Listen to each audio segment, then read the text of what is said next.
Olá pessoal, vou fazer um vídeo sobre Bizâncio, o Império Bizantino. Então vamos lá, não precisa de se inscrever, curta, comente e compartilha. Então vamos lá. O Império Bizantino surgiu no ano de 395 de nossa era, depois das reformas, de Diocleciano.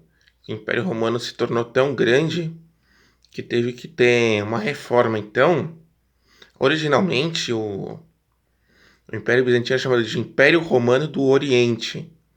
Muitas pessoas acham até, inclusive, que o Império Bizantino sempre falou grego, né? Isso não é verdade.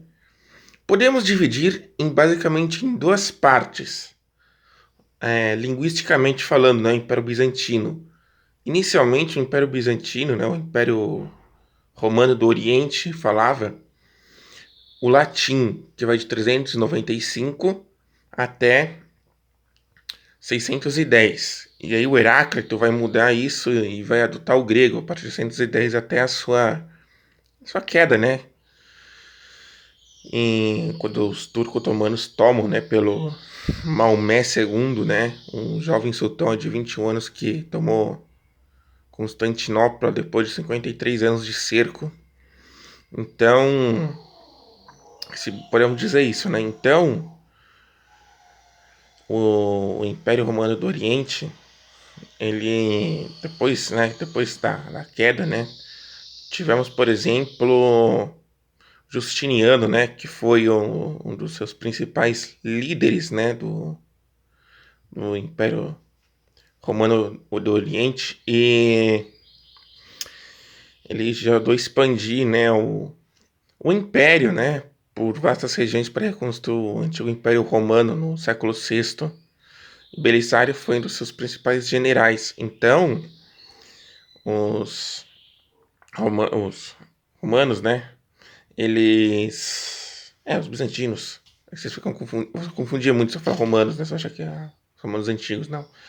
Eles expandiram e uma das principais construções dessa época é a Basília de Santa Sofia, né? Raia Sofia. Construída entre 532 a 537. Podemos dizer também que o tio do Justiniano, né?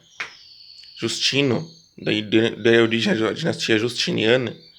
Ele já era um senhor, acho que de uns 68 anos, quando deu um golpe, inventou a história lá do sofá, que os sobrinhos tinham tomado, né? Acho que o imperador anterior lá tinha herdeiros e o primeiro que entrasse na sala, no quarto do imperador, ia ser o próximo imperador, e aí os sobrinhos sentaram no sofá no dia anterior, e nenhum deles sentou onde que tinha o sofá com tipo, um bilhete, um papel falando quem é que ser o próximo herdeiro, né? Essa é a história pra boi dormir, né? O cara deu um golpe de estado, isso sim, né? Inventou essa história, né? Pra florear, né? E também teve a revolta de Nica, uma importante rebelião, né? Depois que tinham várias equipes no hipódromo, azul, a verde, várias. Eram 4 equipes no total, mas essa azul e verde eram principais, que tinha a branca e a vermelha também, se não me engano. Mas essa azul e verde eram as principais.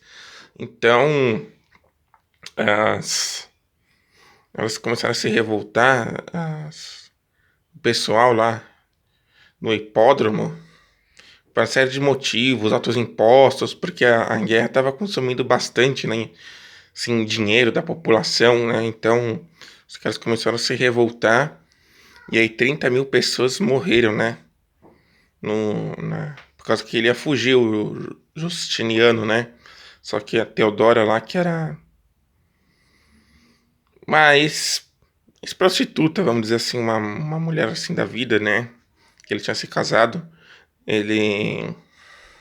A mulher morreu acho que uns 48 anos de câncer, né, depois. Então ele sufocou essa rebelião e ele ficou doido lá, quis começar a controlar as pessoas e ele acabou sendo meio que odiado, né, um dos imperadores mais odiados do Império Bizantino, né. Seu apogeu, então, ele morreu e ele conquistou várias regiões, né, do Império Romano, Itália, Península, Espanha, né, tal Espanha. Ele foi conquistando, só que ele morreu e o Belissário, como falei, e tem o Procópio de Cesareia, que é uma das principais fontes da época, né, que vira e mexe o cara ficava difamando, né, ele contou uma história em que o cara andava pelo palácio sem cabeça, né, nada a ver, né. E aí depois que ele passou o tempo, ele viu que agora tinha a cabeça do lugar, né. Aí você não confia muito nessa fonte, né. E historicamente o Império Bizantino também foi inimigo dos búlgaros, fez aliança lá com os sérvios, né? Teve o Krum lá que o Império Bizantino lutou. E para os búlgaros, o nome que se dava era Khan, né? Os líderes, né? Então o Imperador Bizantino lá que lutou contra os búlgaros virou uma taça de crânio. Não recordo o nome, mas ele virou uma taça de crânio, né? E porque o cara foi atacar lá, acho que é Pliska, a cidade, a capital do Império Búlgaro na época, né? Acho que no século IX. E o cara foi invadir e acabou sendo decapitado, né? Pelo. Na terceira, né? Foi das duas tentativas, né? A última ele pegou o filho do Krum e fez os filhos dele se ajoelhar nos grãos, né? Nos alimentos e acabou. Na terceira tentativa ele sofreu uma emboscada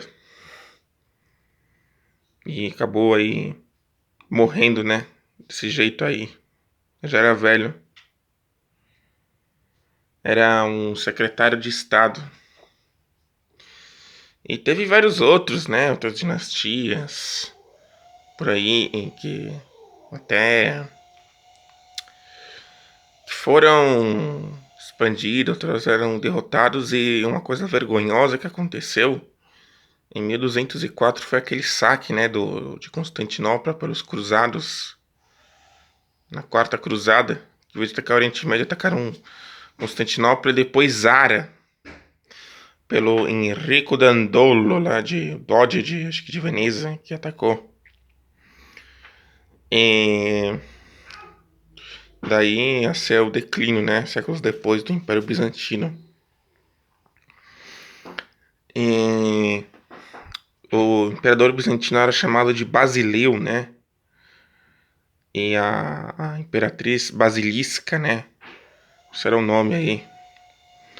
Então,